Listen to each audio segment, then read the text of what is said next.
მოგესალმებით, დღეს ქართული რესპუბლიკის სტუდიაში ვისაუბრებთ ბოლოდროინდელ ინიციატივაზე ქართული ოცნებისგან, რომელიც შეეხება მიგრანტთათვის სამუშაო ნებართვების გაცემას.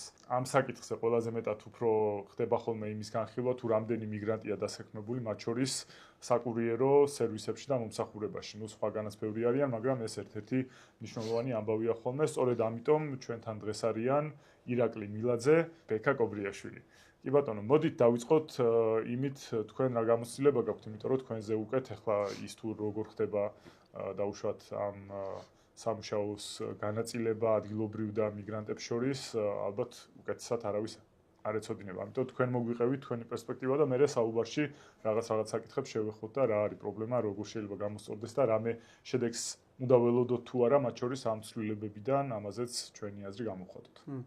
მივესალმებით თქვენს მაყურებელს. პირველ რიგში მადლობა, რომ ეს სივრცე დაგვითმით იმისთვის, რომ დეტალურად ვისაუბროთ, იმიტომ რომ მე და ბექა ამ კომპანიაში უკვე ზოგადად ამ სფეროში ვმუშაობ ძალიან დიდი ხანია, მე 6 წელზე მეტია რაც ვმუშაობ და დეტალურად ვიცი, სად რა პრობლემაა. ცუდი ის არის, რომ არც ერთ ტელევიზიას არ უთქვამს კურიერებისთვის რას ეხება ეს პრობლემა, რა იქნება მათთვის მისაღები, რა იქნება ცუდი, ამაზე მსჯელობა არ გაშლილა, მხოლოდ ქარდების სახით გამოდეს და ის ადამიანები, რომლებიც თავისუფალი ბაზრის რაღაცა პრინციპებს ეთანხმებიან და აქ ქართველებზე მეტი უნდა უცხოელი რომ შემოიყვანონ, ამ ადამიანების პოსტები გაქარდეს. ეს იყო მეტი არაფერი და ამტკიცებენ ისინი, რომ თურმე ქვეყანაში არათუ კარგი რაღაცა მოხდება, არამედ უფრო უკან წავა მაგალითად დამსაქმებელს შეექმნება პრობლემები, რომ ბაზარზე აღარ იქნება იმდენი კურიერი და მომხმარებელს თითქოს გაუძვირდება გამოძახება. ეს არის აბსურდი, იმიტომ რომ წლების წინ როცა უცხოელი კურიერები საერთოდ არ მუშაობდნენ ამ კომპანიაში, უფრო ნაკლები იყო მაგალითად საკომისიო, როცა მომხმარებელი უკეთავდა რაღაცა პროდუქტს, უფრო ნაკლები იყო გამოძახების საკომისიო. როცა უკვე დაიწყეს ეს ტენდენცია იყო პირველი დაიწყო ვოლტმა, მერე ბოლტმა გააგრძელა და როცა იქ გაჩნდა უკვე დიდი კონკურენცია ქართველებსა და უცხოელებს შორის, ვოლტის კურიერები უკვე გადმოვიდნენ გლოვოში,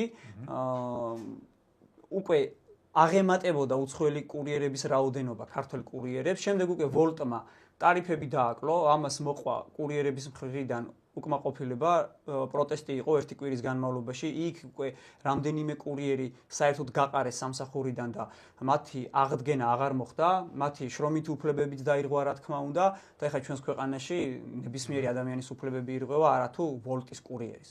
შემდეგ უკვე გლოვოში როცა გადმოვიდნენ ის კურიერები, ახლა გლოვოში შეიქმნა კურიერების ჭარბი რაოდენობა. ამ შემთხვევაშიც გლოვომ დაუკლო კურიერებს ანაზღაურება, ჩვენთან არის ერთი კონკრეტული შეკვეთიდან ანაზღაურება, აი მაგალითად ის ადამიანები, რომლებიც საუბრობენ დარწმუნებით ამ სფეროზე, წარმოდგენა არ აქვთ, რეალურად რა ხდება. ისიც არ იციან, როგორ ხდება კომპანიის მიერ კურიერის ანაზღაურება. კომპანიას კონტრაქტი აქვს დადებული, მაგალითად პირობითად რომ ავიღოთ, რომელიღაცა საშაურმე ან პიცერია. მასთან კონტრაქტი აქვს დადებული, სიტყვაზე 100 ლარის პროდუქტს რომ გაიტანს, იქიდან მინიმუმ 20% არის კომპანიის. ზოგ შემთხვევაში 30-40%-იც არის. ის კომპანია იღებს აი ამდენ პროცენტს, შესაბამისად მომხმარებელსაც ახდევინებს მიტანის საკომისიოს და ხალხს გონია რომ კურიერები ზუსტად იმ პროდუქტის ღირებულების პროცენტს იღებენ, არა, კილომეტრებიდან გამომდინარე ანგარიშდება. და წლიდან წლამდე კურიერის ანაზღაურება შემცირდა. და ინდოელები და ესენი კიდე სხვა პაკისტანელები მაგალითად სანამ შემოვიდოდნენ ჩვენს ქვეყანაში, მანამდე უფრო უკეთესი ანაზღაურებაც იყო და უფრო დაბალი საკომისიოც იყო მომხმარებლის მიერ, როდესაც ის იძახებდა, როგორც წეგან თქვი. და ამას არავინ არ საუბრობს, რამ გამოიწვია ეს, რომელ ეკონომიკურ იდეოლოგიაში ჩაჯდა, რომელ სწავლებაში, თეორიაში ჩაჯდა, რომ თუ მაგალითად მანამდე ეს უცხოელი კურიერები ნაკლებნი იყვნენ და ან უკეთეს შემთხვევაში საერთოდ არ იყვნენ, მომხმარებელი უფრო იაფად იძახებდა და დასაქმებული ქართველი კურიერიც, რომელიც ჩვეულებრივად ამ ეკონომიკის ნაწილია, ხო? ჩემს ოჯახში შემოსული ფული, რა თქმა უნდა, შემდეგ უკვე ნაწილდება მაღაზიებში, სავაჭრო ცენტრებში და ჩემს ქვეყანაში ბრუნავს და რომ მეუბნებიან, რომ თურმე აქედან თუ გავუშვებთ უცხოელებს და შეიქმნება დეფიციტი დასაქმების სფეროში, ეს არის აბსურდი. პირიქით ის კურიერები რო იღებენ ფულს დოლარში ახურდავებენ და თავიანთ ქვეყანაში გზავნიან და ჩვენისთანა ხატა ქვეყანაში რანაირად ჭირდება ეს? კიდე ერთი საკითხია, მე რაც კიდე შევეხებით, მაგრამ არის ხოლმე შემთხვევა, როცა დეფიციტის გამო სახელმწიფოს მაგალითად უნდა რომ მიიღოს მუშა ხელი. ესეთ სიტუაცია შეიძლება იყოს კონკრეტულ სფეროში, კონკრეტული ცოდნის და გამოცდილების მქონე ხალხი, მაგრამ ჩვენ შემთხვევაში, ჩემი წარმოდგენით და არ ვიცი თქვენ უკეთ გეცოდინებათ, ის ვითარება არ გქონია, რა დროსაც დეფიციტი არსებობდა საკურიერო მომსახურების სფეროში და ამის გამო აუცილებელი იყო თუნდაც მიგრანტებზე აი ამ ასე ვთქვათ სამუშაოს გადანაწილება, ხო, იმიტომ რომ არსებობდა თუ არა ეგ დეფიციტი, აი დეფიციტი შეიქმნა, ოღონდ რამ შექმნა, ეს არის მთავარი გასარკვევი და სალაპარაკო. შექმნა იმან, რომ მნიშვნელოვნად დაუკლეს კურიერებს ანაზღაურება. როდესაც შენ დღეში მინიმუმ 10 საათი უნდა იმუშაო, რომ რაღაც გამოგივიდეს და გიღირდეს. ძალიან დიდი რისკის შემცველია სკუტერით მუშაობა აი ამ გზებზე, რაც ხდება. გზები არ ვარგა. მოუწესრიგებელია თუნდაც საპარკინგე ადგილები. ასევე როგორ დადიან მძღოლები, ყოველ დღე უბედური შემთხვევაა და არ არსებობს კურიერების ჯგუფში გავიდეს დღე, რომ ერთი პოსტი არ დაიდოს, რომ ვიღაცას ავარია მოუვიდა. ამან გამოიწვია, როცა შეხედეს, რომ მათი სიცოცხლე იდგა საფრთხის ქვეშ და ანაზღაურებამ დაიკლო, ადგნენ და წავიდნენ ქვეყნიდან და ჯაჭვურად არის გადაბმული ეს პროცესი. შემდეგ უკვე ეს ინდოელები აიყვანეს, რომლებმაც არც ქართული იციან, არც ინგლისური იციან, 1 საათი დაატარებენ შაურმას და მიაქვთ ცივი. და მომხმარებლებშიც უკმაყოფილება გამოიწვია ამან და კომედი შოუშიც ვნახეთ, უკვე იუმორის დონეზე დავიდა ეს პრობლემა და მე მგონი ეს საყურადღებო თემაა და უფრო კომპლექსურად უნდა შეხედონ ამას და არა რაღაცა ლიბერტარიანული იმით, რა ქვია, პოლიტიკით და ეკონომიკური მოდელით. ჩვენისთან აღატა ქვეყანაში ხო ვამბობთ ამას, ხო ამტკიცებენ თვითონ ის პოლიტიკოსებიც, რომლებიც დღეს ამ კანონის წინააღმდეგ მიდიან, რომ თურმე ღატაკია ქვეყანა. მე ვეთანხმები, რომ ღატაკია. და ამ ღატაკ ქვეყანაში, ესე იგი, არ მოიძებნებიან ადამიანები ტაქს კომპანიებში, საკურიერო კომპანიებში და ესე იგი, ისეთი მდგომარეობა შეიქმნა, ლიხტენშტეინი ყოფილვართ და ლუქსემბურგი, რომ აქეთ შეგვიძლია მოვიწვიოთ ადამიანები და დავასაქმოთ. სისულელია რა. ხო, ლიბერტარიანული იქნება თუ სხვა ეკონომიკური პოლიტიკა იქნება, შეიძლება მასში წარმატების გასაღები იყოს, მაგრამ თავარი არის ის, თუ კონკრეტულად შენ ქვეყანას და შენ სახელმწიფოს და ერს ამ შემთხვევაში არ გებს თუ შეიძლება რაღაც სხვა ალტერნატიული ზიანი გამოიწვიოს, ისეთი, რაც მაგალითად მიუღებელია. თქვენც რო ჩაერთოთ საუბარში, თქვენი გადმოსახედიდან აქამდე რა ვითარება იყო, რა იყო პრობლემა და ეხლა თუ ფიქრობთ, რომ გამოასწორებს დაუშვათ თუნდაც ის ინიციატივა, რომელიც მიმართაც მე დიდი ნდობა არ მაქვს, როგორც ყველა სხვა დანარჩენის მიმართ, იმიტომ რომ ფასებიც იგივე ვითარებაა, ხო? ფასებზე დაიწყეს რაღაც საუბარი, ჯერ მოუმატეს თუნდაც ის ყადაღებული კვერცხის ფასი, მოუმატეს და მერე დააკლეს და ვითომ გაიაფთა სინამდვილეში გაძვირდა და არის უბრალოდ მათ იციან რა აწუხებს ხალხს და ამაზე საუბრობენ ისე თითქოს ჩემი გადმოსახედიდან საუბრობ, თითქოს მართლა ზრუნავენ. თუ კი რაღაც შედეგი დაიდება, რა თქმა უნდა, მისასალმებელია, მაგრამ დიდი მოლოდინი მე ამ ინიციატივის მიმართ არ მაქვს, მაგრამ აი თქვენს გითხარით, აქამდე რა იყო და ეხლა რას ფიქრობთ?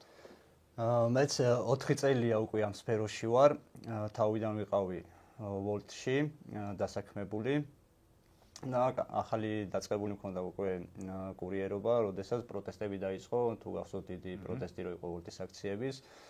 მაშინაც აქტიურად ჩავები მეც ძველ კურიერებთან ერთად, სანამ გავიაზრებდი თუ რა პრობლემების წინააღმდეგ იყო, ესე იგი ძველი კურიერებმა თუ დაიწყეს პროტესტი, ესე იგი გაუარესდა ხო? და მეც აუპი აქტიურად მხარი.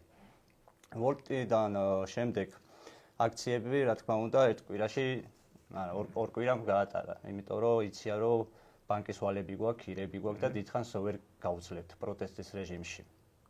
და ეგრეც მოხდა ორ კვირაში, მორჩა პროტესტი, დავიბლოკე მეც და ბევრი აქტიური კურიერიც.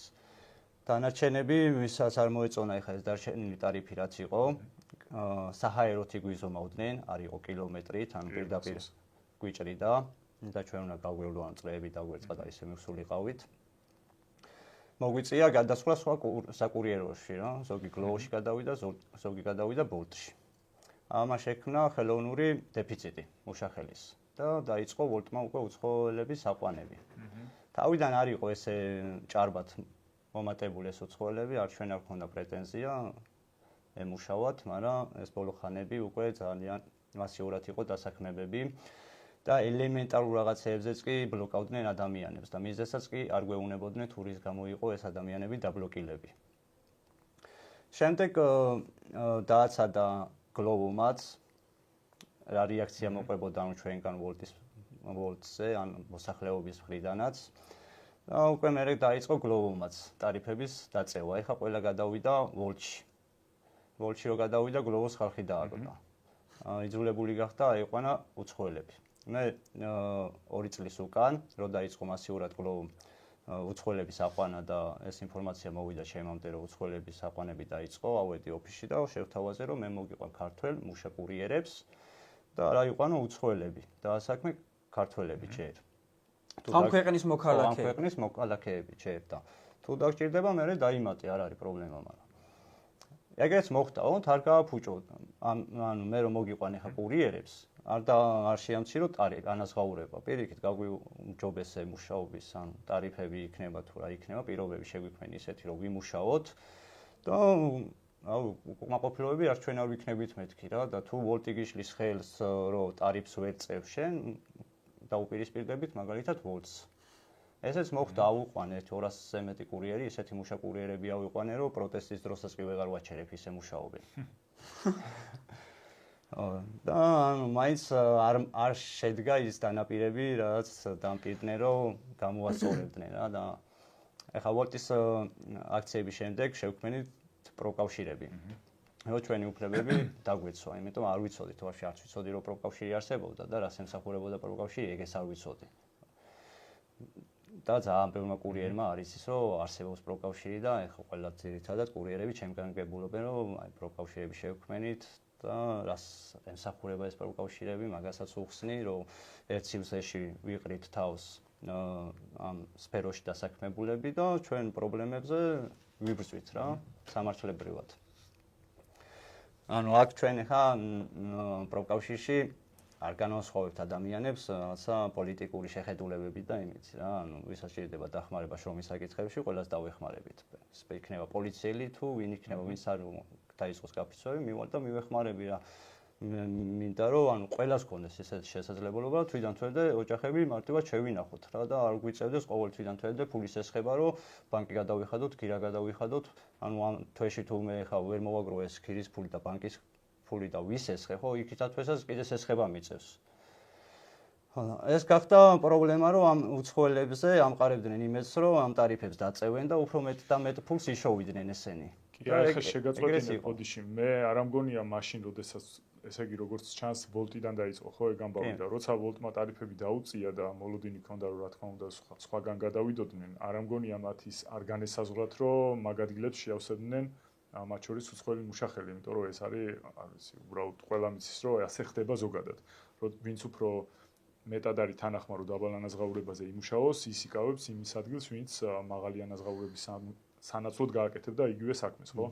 ეგრე ხდება ყველგან, მათ შორის ქართველებიც როცა ჩადიან, მაგრამ ამიტომ ის რომ თითქოს მან ეგ შემთხვევითი პროცესი იყო, ალბათ ეგ ძნელი დასაჯერებელია, იმიტომ რომ მით უმეტეს ამ ხელა კომპანია მაგ გათვლას ვერ აკეთებდეს, რომ აი ეგ ტარიფების დაწევა და ნაკლების გადახდა თანამშრომლებისთვის გამოიწვევდა თანამშრომლების სხვაგან გადასვლას და მე ისინი შეივსებოდნენ მათ შორის უცხოელებით.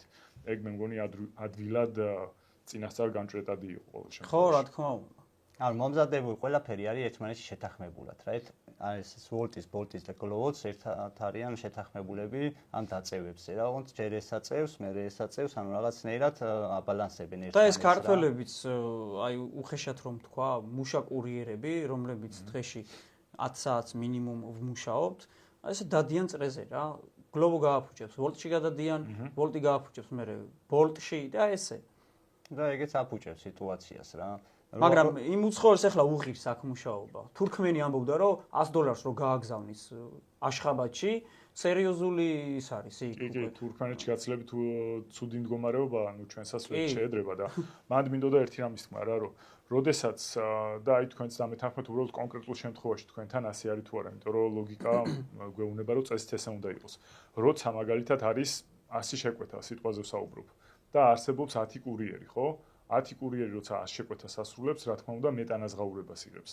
ვიდრე როცა 100 შეკვეთას ასრულებს 50 კურიერი, ხო? ხო, ასე არის და შესაბამისად შენი ანაზღაურებაც არის იმ 24 საათში უფრო ნაკლები, ვიდრე ნაკლებ კურიერს შეიძლება და შეესრულებინა და როცა იზრდება მიწოდება ასე ვთქვათ კურიერების, შესაბამისად იზრდება მისი შემოსავალი თითოეული კურიერის და თუ კი ქართველი აღარაა თანახმარო, აი მაგალითად თვეში რაღაც თანხაზე, ხო თქვენ უკეთ იცით რა რისი გამომუშავება ხდება ხოლმე, იმაზე იმუშაოს სამაგიეროდ ის ადამიანი, ვინც თურქმენეთში ამის ნახევარსაც ან 30%-ს რო გაგზავნის ან ნებისმიერ სხვა ქვეყანაში, ის თანახმაალი და ასე იცვლება რეალურად ის მოთხოვნა და უпроსოდ ის ადამიანები, ვინც თანახმანი არიან, რომ აი ამ ხელფასზეც იმუშაონ, ასე ნელ-ნელა უფრო ანაცვლებენ იმ ადამიანებს, ვისთვისაც ეგ საკმარისი არ არის, რომ შეიძლება არ ვიცი 1500 ლარი იყოს ან 2000 არ იყოს მისაღები ქართველისთვის, იმიტომ რომ მის მოთხოვნილებებს ვერ აკმაყოფილებს, მაგრამ იგივე თანხა. ნახე, მე შეიძლება მისაღები იყოს. შემილია დღეში მიახლოებით იგივე გამოვიმუშაო, მაგრამ საათები მომემატა რა. დაუშვათ რომ მუშაობდი 6 საათი, მიწევს უკვე 12 საათი მუშაობა. კი ბატონო, იგივე აღარ გამოდის რეალურად. იგივე აღარ დროში თუ იზრდება, მაინც მუშაობ. იგივე თანხისთვის. მოსახლეობას რო იძახის რომ სწრაფად დადიან, ხო, კურიერი, ვეთანხმები რომ ძალიან სწრაფად დადიან და მეც არ მომწონს, გინდა იცხვირს უაწევინებენ და წითელზე რომ მიდიან, მაგრამ აი ეს ამ ტარიფებიდანაა გამომდინარე ეს ისწრაფეთ ჩვენ. უბრალოდ ეს სამლარს რო გიწევს საათში რამდენი შეკვეთა უნდა დატოვო, საშუალოდ 1-20 ლარი მაინც გამოვიმუშაო, ხო? ნახე იქ ობიექტი გალოდინეებს ხან 15 წუთი 20 წუთი ხან ნახევარი საათი რა და ცალკე მომხმარებელთანაც შეიძლება დრო დავკარგოთ გაურკვეველი მისამართი კონდეს ან რაღაცა არ ეწეროს ან არ პასუხობდეს ეს ყველაფერი მოქმედებს უკვე ჩვენ სისწრაფეზე ანუ საათში ჩვენ თუ სადღაც 20 ლარამდე არ გამოვიმუშავეთ ისი აზრი არ აქვს იმიტომ დღეში გვაქვს საშუალოდ 1.40-დან 50-მდე მარტო გარეთ ხარჯი სიგარეტი გინდა, საჭმელი გინდა, საწვავი გინდა. შემდეგ უკვე მოპედის ხარჯი, მარტო ცალიპაკრიშ გაღირს 200 ლარი. რაც აქტუალური გახდა ეს მოპედების ისა, უფრო და უფრო იწევა და იწევა ფასები. უკონტროლო ხდება რა, დოლარი კი დგას ერთ ადგილას, მაგრამ ფასები სულ მიდის და მიდის. ამ ხელოვნურად იზრდება ეს ყველაფერი და ამ კომპანიებსაც ამოუვიდათ ალბათ ყელში ან ხელფასი მოგვიმატე, დაგვაფასე, პატივი გვეცი და აყავდათ ეს უცხოელები მაგიტომ რა და წინა წელს შევიტანე მე მიგრაციის სამსახურში სარჩელი მაგასთან დაკავშირებით რომ შესულიყო მუშაობ კომპანიებში და ენახათ რომ უსაბუთო ადამიანები მუშაობდნენ ბევრი ასევე პროკურატურასაც მიმართეთ შრომის ინსპექციასაც მიმართეთ პრემიერის სახელზე შევიტანე განაცხადი პარლამენტის თავმჯდომარეზე ანუ რაც კი უწყებები შეიძლება და ყველგან შევიტანე მაგრამ არანაირი რეაგირება არ მოყვა ნაუ ეხა იმედიანა თუ ართ რომ რაღაცა შეიცვლება ჩვენ სასიკეთოდ თუ დაჭირდებათ მე დაასაქმონ მაგრამ უყურე დეფიციტი იქნება იქიდან გამომდინარე გინდა ქარხანა აიღე გინდა ისა აიღე 700 ლარი და 1000 ლარი აღარავის არ ყოფნის მარტო სამსახურში გეხარჯება სიარულში თანხები და ეს საკურიეროში და ყველა საკურიეროში მოდის ან ტაქსზე იწყებს მუშაობას ადამიანი ან საკურიეროში იმიტომ რომ ის ფინანსები იქ რაც არის ხო არ ყოფნის თვითონ თვენდე აი ჩვენც აღარ ყოფნის უკვე ეს გამომუშავებული თანხა კი წერთ 2000-საც 3000-საც გააჩნია როგორ გადავდებ თავს და ვიმუშავებთ მაგრამ რაც უფრო მეც მუშაობ მეტი ხარჯი გაქვს მეტი ისა უფრო ხშირად უნდა ცვალოს ეთი ცვეთათი ნაწილები რა და ეს უკვე ხარჯებზე უწყავს ეს ყველაფერი ჩვენ ჯიბეებზე ისახება და არაფერი შეღავათი არ გვაქვს ჩვენ კომპანიისაგან არც საწვავზე არც სავალ ნაწილებზე და ელემენტარული კვების ობიექტებს რო ემსახურებით არც იქ არ აქვს რაღაცა კურიერის ფასდაკლება იქ კი მესმის რომ ჩვეულებრივად შეიძლება იქ გათვალისწინებული ყოფილიყო და მე კიდე ერთი რამე მინდა აღვნიშნო რა სხვადასხვა ვითარება არის განვითარებულ ქვეყნებში და განვითარებად ქვეყნებში ჩვენ განვითარებადი ქვეყანა ვართ და არ ვართ ისე როგორც აიხდა შეიმიახსენე კოწერანი რაკი და განვითარებულ ქვეყნებში არის ცალკეული სამსახურები სამუშაო ადგილები სადაც ამ ქვეყნის მოქალაქეები არც ერთ შემთხვევაში არ იმუშავებენ. სხვადასხვა მიზეზების გამო დაბალი ანაზღაურება შეიძლება იყოს ან არასასურველი მიმართულება და ასე შემდეგ, მაგრამ განვითარებად ქვეყნებში არის სხვაგვარად. განვითარებად ქვეყნებში თითქმის შეუძლებელია იპოვო ისეთი სამსახური, რომელზეც არ დათანხმდება, ну, შეიძლება იპოვო, მაგრამ გაცილებით ნაკლებია, რომელზეც არ დათანხმდება ადგილობრივი მოქალაქე. უბრალოდ სხვაობა ის არის, რომ მასზე ნაკლებად განვითარებული ქვეყნიდან მოსული მოქალაქე არა უпроსტად იმიგრანტი, რა თქმა უნდა, უფრო ნაკლებ ანაზღაურებაზე არის თანახმა და ეს არის სხვაობა და ვინმე თუ დათვლის, მე დარწმუნებული ვარ და დათვლიც იქნება ხო რაღაც შემთხვევებში. ის სხვაობა შენ მოქალაქეს დაასაქმებ თუ ოდნა უფრო ნაკლებს გადაუხდი და უცხო ქვეყნის მოქალაქე იქნება მთლიანობაში საქართველოს ეკონომიკისთვის არავითარი ზიანის მიმყენებელი შეიძლება არ იყოს რაღაცა ძალიან მინიმალურ პროცენტებზე შეიძლება იყოს საუბარი ისიც დიდი ალბათობით უფრო ცალკეული კომპანიის ბიუჯეტზე შეიძლება აისახოს ვიდრე ქვეყნის ეკონომიკაზე და ასე შემდეგ. ამიტომ მეორე მხარეს თან გვაქვს ის რომ შენი მოქალაქეები იძულებულები არიან ნაცვლად იმისა რომ თუ კი ადრე მაგალითად უფრო მეც გამოიმუშავებდნენ ხო ვოლტში ეხლა თქვენ თვითონაც აღნიშნეთ იგივეს გამოსამუშავებლად ხდება გაცილებით უფრო მეტი დრო ანუ სინამდვილეში იმავე დროში უფრო ნაკლებს გამოიმუშავებ ამიტომ თუ ეს აიძულებს შენ მოქალაქეებს რომ სხვა სამსახური ეძებოდნენ წავიდნენ უცხოეთში მაშინ რამდენად ღირს აი მცირე სხვაობისთვის რომელიც შეიძლება კომპანიამ მიიღოს სასარგებლო რომელიც შეიძლება მომხმარებელმაც მიიღოს კი ბატონო შეიძლება თანხაში ვერ მიიღოს მაგრამ არ ვიცი მომსახურების დროში ან სხვა რაღაცაში ხო ამისთვის გვიღირს თუ არა რომ მათ შორის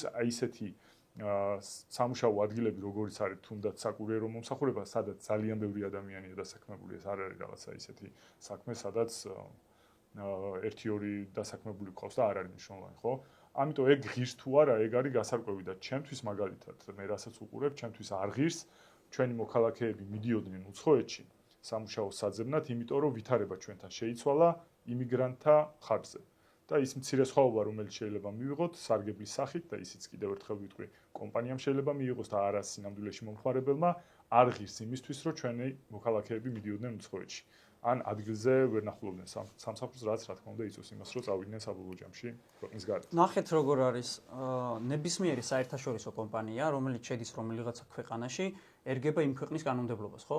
თავის კანონებით არ მიდის. ანუ ამ კომპანიის და იმ სახელმწიფოს ზოგადი კანონების შესაბამისად ხდება მისი ოპერირება იმ ქვეყანაში. ეს აქსიომა რაღაცა მე არ მომიგონია. რომ შემოვიდა აი ეს საკურიერო კომპანიები ჩვენს ქვეყანაში და დაიწყეს თავიანთი საქმიანობა და უცხოელების მიღებაც დაიწყეს თუნდაც. და მე საერთოდ არ ვამტყუნებ რომელიმე კომპანიას, როცა უნდათ რომ ნაკლები ხარჯის ხო, ეგ ჩვეულებრივად ბიზნესის პრინციპია ელემენტარული, რომ ნაკლები ხარჯის შესაბამისად უნდათ რომ მეტი მოგება მიიღონ. გავიგე. მაგრამ სახელმწიფოს როლი სად არის ამ დროს? შენს მოქალაქეს რომ სთავაზობენ კაბალურ პირობებს ამ კომპანიებში შენ რას აკეთებ? შრომითი უფლებები არ არსებობს, მინიმალური ანაზღაურება არ არსებობს. 97 თუ 98 წლის კანონი არის ისევ და არ არსებობს. წეღანაც ვახსენე რომ კურიერები კიდე არის მაგალითად მეშახტეები, მაღარუელები, მაღალი რისკის ჯგუფებში არიან, ხო? სადაც შეიძლება შეხვიდე მაღაროში და ღმერთმა დაიფაროს ყველა, მაგრამ იქიდან ვეღარ გამოხვიდე. და ასევე კურიერები გზაზე მოძრაობის დროს უამრავი კურიერი გარდაცვლილა. შესაბამისად ჩვენთან სხვანაირად უნდა იყოს ანაზღაურება მინიმალური უნდა იყოს 20 ლარი თუ სიტყვაზე ახლა 15 ლარის ფარგლებში მოხდა 1 საათში შეკვეთების დატოვა უნდა დაგიმრგვალოს 20 ლარზე ასე უნდა იყოს მაღაზიაში სხვანაირად უნდა იყოს მაგრამ როდესაც საუბრობენ ასევე ადამიანები აი ეს უკვე 3 დღეა ამაზე მიდის საუბარი რომ თურმე რაღაც სიტუაციას გააფუჭებს სამართლებრივ სახელმწიფოს ხომ ვაშენებთ რომელ სამართლებრივ და ნორმალურ სახელმწიფოში არის ისე რომ არალეგალები მუშაობდნენ ლეგალურად. როგორ იღებს გლოვო არალეგალს ლეგალურად? ეს ჩემთვის აი წარმოუდგენელია, ვერ ვიგებ რანაირად. ხშირ შემთხვევაში არის რომ ქართველი კურიერები თავიანთ აპლიკაციას აქირავებენ, ასევე თავიანთ სკუტერებს აქირავებენ და კანონის გვერდისავლით ხდება, მაგრამ ტურისტად რომ ჩამოვიდა მაგალითად თურქმენეთიდან აზიელი ის რა ქვია მოქალაქე და 3 თვეს რომ აცერს ან თუნდაც ამ იმის რა ქვია ტურისტული ვიზის ფარგლებში რომ მუშაობს. ანუ რაღაცა ორგანო არ არსებობს, საიმიგრაციო სამსახური არ არსებობს, რომ შეამოწმოს.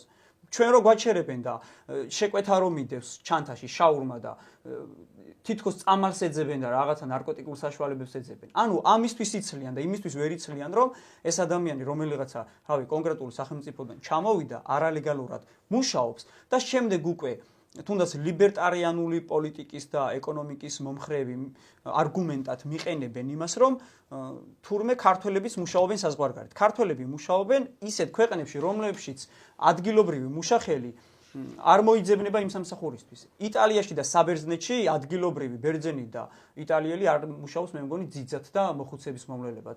პოლონეთში მაგალითად ტაქსისტების ის არის, რა ქვია, სიმცირეა. პოლონეთი ერთ-ერთი ყველაზე მემარჯვენე ქვეყანაა ევროპაში. ერთ-ერთი კი არა, ალბათ ყველაზე მემარჯვენე ქვეყანაა, სადაც სამი ქვეყნიდან, საქართველოსთან, უკრაინიდან და მოლდოვიდან ჩაყავთ ადამიანები, რომლებიც საქმდებიან იგივე სფეროში, რაც ჩვენთან არის. იმიტომ რომ დეფიციტია, სწორად უდგებიან ისინი, მაგრამ ჩემს ქვეყანაში სიღატაკია, მოხუცები შიმშილობენ, ბავშვები, ათასობით ბავშვი შიმშილით იღუპება, მეტროს სადგურები, შუქნიშნების სავსეა მოწყალების მთხოვნელი ადამიანებით, ბავშვებით, მოხუცებით, სოფლები დაიცალა, შობადობა, რადონეზია თვითონაც აღიარეს ამ ეგრეთ წოდებულმა ხელისუფლებამ და თურმე ჩემს ქვეყანაში შეიქმნა დეფიციტი და საჭირო გახდა რომ 1,5 მილიარდიანი ინდოეთიდან, 200 მილიონიანი პაკისტანიდან და 5 მილიონიანი თურქმენეთიდან ძირითადად ეს ამ სამი ქვეყნიდან არიან და არაბებიც ბევრნი არიან და უნდა ითქვას რომ რუსებიც ბევრნი არიან. მე მინახავს. კი არა, ზოგადად რუსები უფრო მეტი არიან ამათივე სტატისტიკის მიხედვით, თუმცა ეგ არ თulis საკურიეროში ვამბობ მე კონკრეტულად. საკურიეროში. ხო, მე თვითონ მინახავს. ხო და ამ ხალხს რო ასაქმებ, რიდან გამომდინარე, საიდან გამომდინარე დაასაქმე ეს ხალხი. და კიდე იმას მინდა დავუბრუნდე, სამართლებრივი სახელმწიფო თუ უნდა შევქმნათ, არასამართლიანად რატომ იქცევი? და კანონის გვერდისავლით რომ არალეგალმა იმუშაოს. ქართველებს გერმანიაში მაგალითად ტოლვილებად რომ ბარდებიან, მათ უფლება არ აქვთ რომ იმუშაონ. და ტოლვილის რაღაცა მინიმალური ანაზღაურება აქვთ. მაგალითად ბელგიაში ასევე რომ ბარდებიან ქართველები, არც იქ არ აქვთ უფლება ტოლვილებს. ასევე ტურისტულად რომ მიდიან ქართველები, თუ ვიზა არ გაქვს და დაგიჭირეს მაგალითად მუშაობის პროცესში დეპორტი გაქვს. და ჩემს ქვეყანაში ეს რატომ არ უნდა იყოს? ხო ვისწრაფვით იქიდან. ხო ვთანხმდებით ამ მარტივ ჭეშმარიტებაზე. და არ აკეთებენ ამას. იმიტომ რომ ჩანასახშივე ამ ადამიანების პოლიტიკა და აქტივიზმი არის ტყუილი და ისინი საკუთარი რაღაცა პირადი ინტერესებიდან გამომდინარე ჩემს ქვეყანაში ქმნიან ბოდიში და ვირიმუშებს და ამ ვირიმუშებზე უფრო კიდე ვირიმუშებს თუ იშოვნიან უცხოელებში იმათაც ამუშავებენ. რეალურად ამათვის ადამიანი არაფერი არ არის. ერთხელ მოდის ადამიანი ამ ცხოვრებაში და მესმის რომ უკვდავები რომ იყოთ, კი ბატონო, იყოს ეს თავისუფალი ბაზარი, სადაც ადამიანი იბრძოლებს და როდისღაც მიაღწევს თავის რეალიზებას შეძლებს ბიზნესშიც, ეკონომიკაშიც და თავის ქვეყანაშიც. რავი, მარტივი ის არის, აქვე ჭეშმარიტება. ჩემს ქვეყანაში მინდა ამ ქვეყნის მოქალაქეები იყვნენ პირველ რიგში დასაქმებული, ხელშეწყობილები და შემდეგ უკვე თუ იქნება ამის საშუალება რომ გჭირდება უცხოელები, დიდი სიამოვნებით მეც მიმუშავია პოლონეთში და სტამბულში. იმიტომ რომ არ იყო იქ უკმარისობა იყო მუშახელის. და ვიაზრებ ამას, როგორია შენ როცა მუშაობ საზღვარგარეთ. ეხლა ამერიკაში ტრაილერის შოფრები და იმის რა ქვია, დორდაშზე რომ მუშაობენ. აი ძალიან ისე მარტივად საუბრობ რა, რაღაცა აკადემიური ენით ავსაუბრობ. ხო, ზღოლები არიან დორდაშზე იმაზე ისა მუშაობენ. იმიტომ მუშაობენ რომ ამერიკელი იქ არ იმუშაობს. ამერიკელი სხვა რაღაცაზე მუშაობს. და ნუ ადარებთ იმას რომ თურმე ქართველებიც არიან. ქართველები ვართ გაჭირვებით 3 მილიონი. და 1 მილიონი თუ 1,5 მილიონი თუ არის საზღვარგარეთ წასული. იმიტომ არის იქ რომ იმ უცხოელს უფრო სჭირდება ქართველები იქაურ მუშახელად. და ქართველს ამ ქვეყანაში არც ერთ სამსახურში შეიძლება ტექნოლოგიების კუთხით გჭირდებოდეს, განვითარდეს ქვეყანა. და ევროპიდან ჩამოვიდნენ, რომლებსაც განაისეკნებათ ინტერესი, რომ ქართველი ჩაანაცვლონ. არა, გვასწავლონ თავიანთ ქვეყანაში რა მიიღეს, როგორ შეძლეს განვითარება და როგორ არის მაგალითად საშუალო პენსია 1500 ევრო.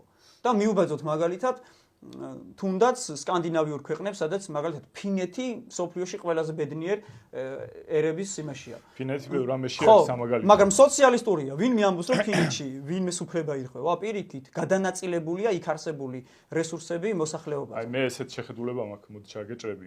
აი შენ ახსენე მინიმალური ხელფასი, მე ძალიან ფრთხილად უყურებ ხოლმე ზოგადად მინიმალურ ხელფასს, იმიტომ რომ შეიძლება მინიმალური ხელფასის დაწესებამ ცალკეულ შემთხვევებში აიძულოს დამსაქმებელი რო შეამციროს სამუშაო ადგილები და არ მინდა ეგ ცუდად აისახოს პირიქით ისევ ხალხზე მათ შორის, მაგრამ იმის მაგალითად, რასაც შენ ამბობდი, მე შემიძლია მოგიყვანო ბათუმში არსებული ვითარების, ასე ვთქვათ, ვითარება როგორც მაგალითი თუ როგორ ხდება ადგილობრივი სამუშაო მუშახელის, ასე ვთქვათ, ჩანაცვლება უცხოურით სამშენებლო სექტორში. მე დარწმუნებული ვარ, თბილისშიც იგივე ხდება, უბრალოდ მე უფრო კარგად ვისნობ იქაურ ვითარებას და რა ხდება იქ.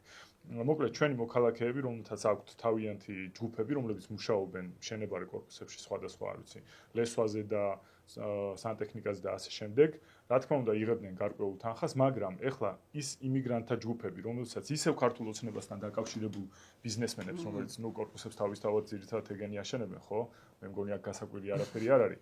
ამ ადამიანებს ისევ შუა აზიიდან და სხვა ქვეყნებიდან, აზიური ქვეყნებიდან ჩამოყავთ მუშა ხელის ჯგუფები, მათგან რამდენია ლეგალურად შემოსული, რამდენი ლეგალურად მუშაობს ან რჩება ქვეყანაში, რამდენი არა, ეს სხვა საკითხია, მაგრამ ფაქტია, რომ ისინი მუშაობენ გაცილებით დაბალ ხელფასზე, ვიდრე ადგილობრივები მუშაობდნენ და ვითარება არის ესეთი, რომ ეს ადამიანები, ქართველები, იმუშავებდნენ ამ ადგილებში, უბრალოდ მათ ნაცვლად უფრო დაბალ ხელფასს უხდიან იმიგრანტებს და შესაბამისად მათ სამუშაო აღარ რჩება. ეს რო იყოს ვითარება, რომ საერთოდ არ ყოფილიყო ბაზარზე ქართველი მუშა ხელი და აი ვიღაცამ უნდა ააშენოს აუცილებლად კორპუსი, ხო და ამისთვის ჩამოეყვანათ.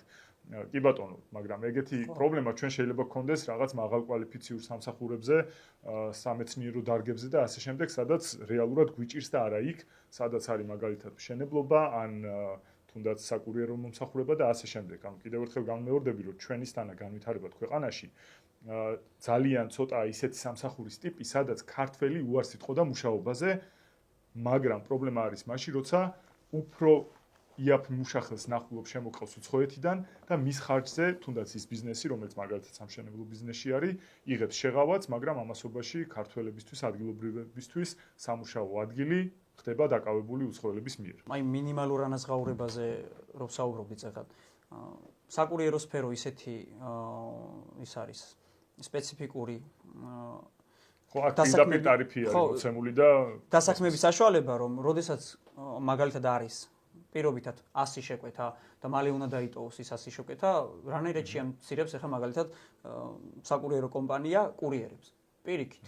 ყოველთვის მისი ინტერესი არის ბევრი კურიერი ყავდეს, ასევე რეზერვი კურიერები ყავდეს, იმისთვის რომ თუ სიტყვაზე ვერ გამოდის რომელიღაც კურიერები და ატყობს უკვე რომ ეს კურიერი იმას სტატისტიკაში ჩაიხედება და კვირის განმავლობაში შეამცირა მან შესრულებული შეკვეთების რაოდენობა გახსნის საათებს და შემოიყვანს. პრობლემა არ არის მაგაზე. ასევე კიდევ რეზერვში ყავს რაღაც ეტაპზე გაჩერებული კურიერები, რომლებიცაც არ აქვს დასრულებული რეგისტრაცია. და ისინი ელოდებიან, როდის დაიწყებენ მუშაობა. ხო, ვერანაირად ვერ შექმნის ამ სფეროში, მე ამ სფეროზე ვსაუბრობ. არ ვსაუბრობ მაგალითად, ეს ცოტა განსხვავებულია. ხო, მაღაზიათა ქსელებში არ ვსაუბრობ და სხვაგან არ ვსაუბრობ. სხვა კერძო კომპანიებში არ ვიცი იქ რა ხდება. მე ამ სფეროში ვსაუბრობ, აქ ვერ შეიქმნება ვერანაირი დეფიციტი, მაგალითად იმის მუშახელის. გასაგებია. პირიქით, ყოველთვის არის მზარდი აქ. რაღაც თქმა გინდოდა. ხო. ნახე, როცა უცხოელები საყვანას დაიწყეს, ძალიან ბევრი ქართველი იყო მლოდინის რეჟიმში, ანუ სივები გაგზავნილი ყავდათ, ესენი დააჩერეს და აიყვანეს უცხოელები. მე ამაზეც მქონდა საუბარი, რომ შესულიყვნენ უშუალოდ ოფისებში და შეემოწმებინათ ინფორმაცია, თუ იყო მომლოდინი ქართველი, ჩემი მეგობრებიც იყვნენ მომლოდინის რეჟიმში, ქართველები და აიყვანეს უცხოელები, ხო? ესეც დანაშაული ხო არის? ისიცაა დანაშაული, რომ კილომეტრიდან ფულს გვარავენ, ისიცაა დანაშაული, რომ თიფებს გვარავენ, ისიცაა დანაშაული, რომ მომხმარებელი როცა იხდის საკურიერო მომსახურებისას აი დაუშვათ საბურთალოდან გამოგვიძახეს ნახალოკაში და გვიდევს ორი შეკვეთა. ორივე იხდის დაუშვათ 5 ლარს, მაგრამ მე მიხდის 5 ლარს, ანუ იმ ფულსაც თვითონ მიაქვს. ეს რაღაცეებიც რო ვაცნობე მე სამართალ დამცველებს. არანაირი რეაგირება არ გაკეთდა. პირიქით ფინანსური პოლიციაში რომ დამიბარეს, მითხრეს სხვა რაღაცა, ანუ გამოიძიო, მე მეუნება. გამოიძიო ეს დეტალები რაღაცა ყველაფერი მომიტანეო და მე დავიწყებთო საქმესო. ეხლა თუ გამოიძიე რაღაც პოლიციელი გეუბნება გამოიძიეო და მე ჩვენ გავაკეთებ შენ გამოძიებულზე დავსვამთ ბეჭედს. ფინანსურ თაღლითობას თხოვენ იმას, რა კურიერმა გამოიძიოს. მე რომ მქონდეს საშუალება რომ შევიდე და მე თვითონ შევამოწმო, აღარ მჭირდება ეგ წავალეგრევე სასამართლოში, ხო, იმ მტკიცებულებებით, მაგრამ ეს მტკიცებულებებს მე რო ვერ პოულობ, ხო, მაგიტომ მიმართე იმათ, რომ ესენი შესულიყვნენ უშუალოდ და ამოიღოთ ინფორმაცია, გადაემოწმებინათ, იქნებ ტყუილად ვაბრალებთ ამ ადამიანებს, ხო? 4 წელია რავი, რაც კურიერი ვარ, ყოველ წელს გაფიცვები გვაქვს. ყოველ წელს იმას ვიძახით, რომ ესენი ფულებს ვპარავენ.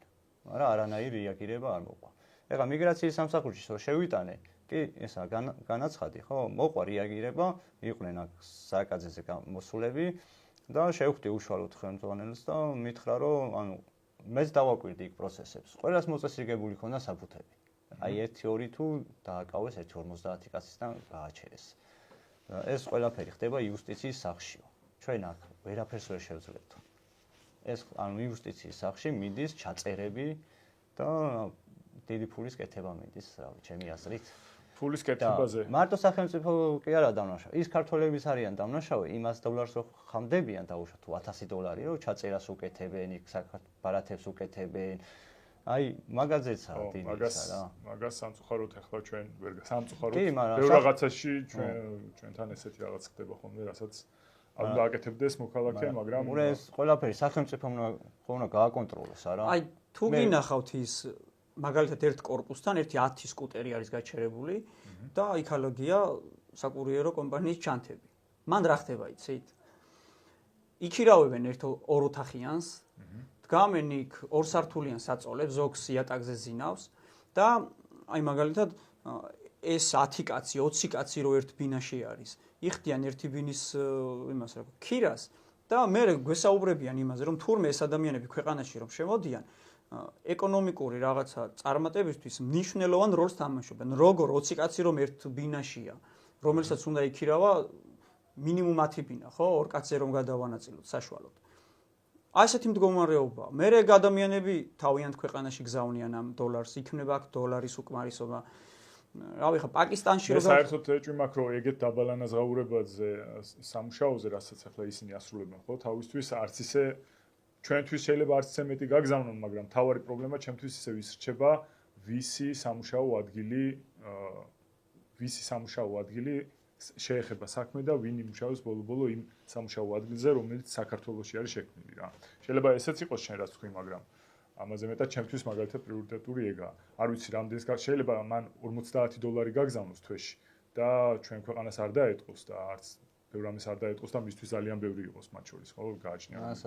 არა, რახან უცხოელის მიღება მოხდა შესაბამისად, თუ სიტყვაზე მანამდე 500 ქართველი კურიერი მუშაობდა, აიყვანეს 1000 უცხოელი კურიერი. სიტყვაზე 6 საათს მუშაობენ, რაღაცა 500 კურიერი, უცხოელი 6 საათს მუშაობს დანარჩენი. შესაბამისად დაასტაბილურეს ამით. ისინი ხო არ მუშაობენ ქართველებივით, მაგრამ შეიძლება ვიღაცა 15 საათის მუშაობს. არ არის გამორიცხული, მაგრამ საერთო ჯამში ეს ფული გადის აქედან. ეხლა რო გადავიდეთ ორი სიტყვით ბოლოსკენ მივდივართ ამ ინიციატივაზე, რაც ქართული ოცნებისგან წამოვიდა. მე თავიდან მინდა აღვნიშნო ერთი რამე, რომ აი რასაც ახლა თქვენ ამბობდით, რომ ამდენი რაღაც გაქვთ გაკეთებული და შედეგი არ ქონდა. ეს არის შედეგი. ნახოთ, რამდენად შედეგიანი შედეგი იქნება, მაგრამ მე ამაში დარწმუნებული ვარ, იმიტომ რომ მათ იციან რა აწუხებს ხალხს და სამწუხაროდ ეგეთ ქვეყანაში ვცხოვრობ სადაც ბოლომდე სანამ არ დააკაკუნე კარებზე და არ ჩამოიღებ, მანამდე რეაქცია შეიძლება არ ქონდეს და მერე შეიძლება არ ქონდეს, მაგრამ ყოველ შემთხვევაში რაღაც შედეგი ამას აუცილებლად აქვს, იმიტომ რომ არსებობს რაღაც ზღვარი, რა ზღვარს მიღმაც აუცილებელია მათ შორის მათთვის, რომ გაითვალისწინონ განწყობები ქართულ ხალხში. ამიტომ მე მგონია, რომ მათ შორის თქვენ რასაც აკეთებდით, იმის გამოძახილია ის, რომ ეხლა ცდილობენ გვაჩვენონ, რომ თითქოს რამე ნაბიჯებს დგამენ. პრობლემა ერთი აქ ისაა, რომ როგორც ჩანს ინიციატივიდან სინამდვილეში 200 ლარის და სწრაფად მიღების შემთხვევაში ნებართვის 400 ლარის გადახდის სანაცვლოდ შეუძლიათ ამ ადამიანებს მიიღონ ისევ სამუშაო ნებართვა და ეს აბსოლუტურად დამოკიდებული იქნება ისევ სახელმწიფო ავტორიტეტებზე, ასე ვთქვათ, უწყებებზე და ჩვენ არ ვიცით რა გადაწყვეტილებას მიიღებენ ისინი. ამას შესაძლებელია რომ დარჩნენ სამუშაო ადგილებზე. იმ ინიციატივიდან, რაც მაგალითად ახლა სამინისტროს Facebook გვერდზე გამოცხადდა, ხო და დაიდო, იქიდან გამომდინარე ჩანს, რომ შეუძლიათ მაინც დარჩენ, უბრალოდ მოუწევთ თანხის გადახდა სახელმწიფოსთვის, ან 200 ლარი, ან 400 ლარი, თუ კი უნდათ ნაჩქარებად მიიღოს. ამიტომ რაღაც დროის მერე ნახავთ რამდენად იმუშავებს, რამდენად შედეგიანი. ნულოვანი რო გამოაცხადეს, მაინც შეიძლება რომ გადაიხადონ თანხა და ისე დასაქმდნენ. ნულოვანში რას გულისხმობ? აი რაღაც კვოტა უცხოას და კვოტა რო გამოაცხადეს, ეს კვოტები უკვე მიღებული აქვთ, რომელ მე არ ვიცი რამდენად მიიღეს უკვე კვოტები, რომელ სფეროში რამდენი ადამიანი აქვთ განსაზღვრული. შეიძლება შენ გქონდეს ინფორმაცია ამაზე. რეალურად მე იგივეს ვფიქრობ, რასაც შენ არ მგონია აღსრულება მოხდეს. უბრალოდ ეს კანონი რომ უნდა იყოს და მისი აღსრულება მოხდეს ამაში უკვე თლიანი გადაცემა ვსაუბრობ, მაგრამ ქართული ოცნება და მისი არალეგიტიმური მთავრობა რომ არაფრის აღსრულებას არ ახდენს, ეს ჩემ თავზეც ვნახე სხვა შემთხვევებში, სხვა პრობლემებში, ასევე ქვეყანაში რა პოლიტიკური მდგომარეობაც არის, იქაც ვხედავ, სადაც ადამიანებს უაზრო რაღაცეების გამო იჭერენ, სემენ, ამაზე შემდეგ არ არის რეაგირება არანაირი, უბრალოდ პოპულისტები არიან ჩვეულებრივი და თავიანთ თავზე მოიგეს ხალხზე მზრუნველი ხელისუფლების იმის რა ქვია რაღაცა სახელი და უბრალოდ სწორად უნდა შევხედოთ. კარგია ეგეთი კანონი რომ იყოს და მისი აღსრულება მოხდეს, მაგრამ მეც არ მაქვს იმედი რომ აღსრულდება. თუმცა თუ ეს არალეგიტიმური ხელისუფლება გახდის ამ კანონს ლეგიტიმურს და აღსრულებაც მივესალმები რასაკვირველია, მაგრამ ეს იმას არ ნიშნავს რომ კარგები არიან. ეს თავისთავად. ხო, ისევ თვითონ მიიღეს. ეს შევარდნაძის დროს მიღებული კანონი არ არის. ისევ თავად დაუშვეს ამ ვითარებაში ვართ ახლა 13 წელი. მანკიერი მდგომარეობა, რომ აქ ქართველს აღარ დაედგომება და მიდის ქვეყნიდან. ნახონ ერთი აეროპორტებში რა ხდება, ხალხი 10 ჩემოდნით მიდის, რაც აბადიად ყველაფერი მიაქვთ, აღარ უნდათ აქ ცხოვრება. და ოჯახები ინგრევა, ბავშვი აღარ იბადება და ამ რეალობაში მათი არ მჯერა. თვითონ ახლა ბავშვთან დაკავშირებით ხო ის თქვეს რომ მსოფლმხედველობის ბრალიაო და ამასობაში დინარაძემ თვითონვე თქვა რომ 1.5 მილიონ ქართველი ცხოვრობს უცხოეთში და ეს 1.5 მილიონ ქართველი უცხოეთში ქმნის ოჯახებს და იქაჩენენ ბავშვებს. შესაბამისად პრობლემა ყოფილა მათ შორის ის რომ ხალხი ქვეყნიდან გარბის და არა ის რომ ვიღაცას რაღაცნაირი მსოფლმხედველობა აქვს. ესეც გარკვეულ როლს თამაშობს, მაგრამ ალბათ უმინიმალურესია იმასთან, რაც არის მათ შორის სიღარიბე ქვეყანაში რო არ დაედგომებათ და ასეთ პრობლემები, მაგრამ არაუშავს აი თქვენნაირი ადამიანების მეშვეობით მათ შორის, ვინც არ აჩერებს ბრძოლას, ირაკლი შენაირი ადამიანების მეშვეობითაც შენობით მოგმართავ, ჩვენ კი ვიცნობთ ერთმანეთს და სხვა ქართველების მაგალითზე აუცილებლად შედეგი დადგება. სამწუხაროდ ისეთი ვითარება გვაქვს, რომ უფრო მეტი შრომა გვჭირდება, ვიდრე შვეიცარიაში რო ვიყოთ და იქ რო რაღაცას ვითხოვდეთ. მაგრამ შედეგი მაინც აუცილებლად დადგება. თუ რამეს დაამატებთ კიდე. არა, უბრალოდ აი დინარაძე ახსენე და თლიანად აი ოცნების იმას მიუმართავ. მასწავლონ, როგორ შეიძლება ამ ქვეყანაში ერთი შვილი მყავს 8 თვის არის. მასწავლონ 150.000 ლარი მაქვს გამოტანილი ბანკიდან. და 130.000 უნდა გადავიხადო ზედმეტი. ანუ 280.000-ის გადახდა მიწევს. თითქმის 100%-იანია, ხო? მასწავლონ თვეში როგორ გადავიხადო 2.400 ლარი, 10 წელიწადი უნდა ვიხადო და 1 წელია უკვე ვიხდი. მასწავლონ ასევე როგორ შეიძლება ერთი შვილის შემდეგ უცბად მეორე შვილიც მყავდეს, მესამე მყავდეს, მეოთხე და ქვეყნის იმაზე გენო ფონდზე ვიფიქრო.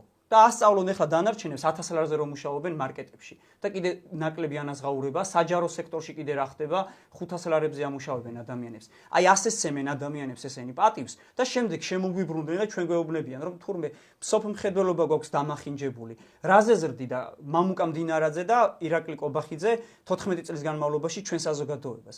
იმედზე რომ რაღაცა ბორდელ ვიზიები ჰქონდათ მოწყობილი და ვინ ვის გაშორდა, ვინ ვისთან დაიწყო თანაცხოვრება, მოვიდნენ თუ არა მაშინვე დაიწყეს არ მინდა კიდე რაღაცეებს შევეხო, დამაბრალებენ რაღაცეებს და ხო, ისევ თვითონ უწევდნენ ყველაფერს პროპაგანდას, რაც კი ახლა მათთვის მიუღებელია. თავის ეწინააღმდეგებიან ახლა, აბსოლუტურად სხვა იყვნენ და ნუ მაგ ფერისვალებს ხო და გვასწავლეთ ქვე აი ხო, გვასწავლეთ. აი პირდაპირ მოგმართოთ პატივცემულო მამუკა. მასწავლეთ როგორ ვიცხოვრო ამ ქვეყანაში, ამ ძვირიან ქვეყანაში 4 ლარი რომ ღირდა, კვერცხი და ეხლა შევდივარ და 6 ლარი ღირს. რატომ არ დააკელით? სუსმა რატომ არ გამოიძია? კვერცხის ფასი. ჩვენ შეგვიძლია ვასწავლოთ. აი ეს კორუფცია, რომელიც აღარ იქნება ქვეყანას რო ჭამს და ერთ ადამიანს 700 მილიონი რო აღარ იქნება წაღებული და სამტრედიის ხიდზე, ასევე 700 მილიონი რო არ გვექნება დახარჯული, სამჯერ ჩანგრეული რო არ იქნება და ჯერ კიდე გაუხსნელი. აი მერე ყველა ქართველი შეძლებს ამ ქვეყანაში სათანადო ანაზღაურებით, სათანადო სამსახურებში, სათანადო ოჯახების შექმნას. მადლობა ბიჭებო. მადლობა თქვენ. იმედი მაქვს რომ რაღაცნაირად ჩვენს ხელი შეუწყეთ იმას რომ თქვენი აზრი რაც იყო. პირველები ხართ და იმედია გვეთქვა. უკანასკნელი არ იქნება და მოხდება ამ თემის გაშლა. ნუ ერთი კუთხით წარმოჩენა და აქ კურიერი არაფერს არ ნიშნავს. რომ მივართ იმ ტელევიზიებში შეკვეთის მიტანის დროს საყვედურს ვეტყვით. კი ბატონო, სწორი იქნება. მადლობა კიდევ ერთხელ.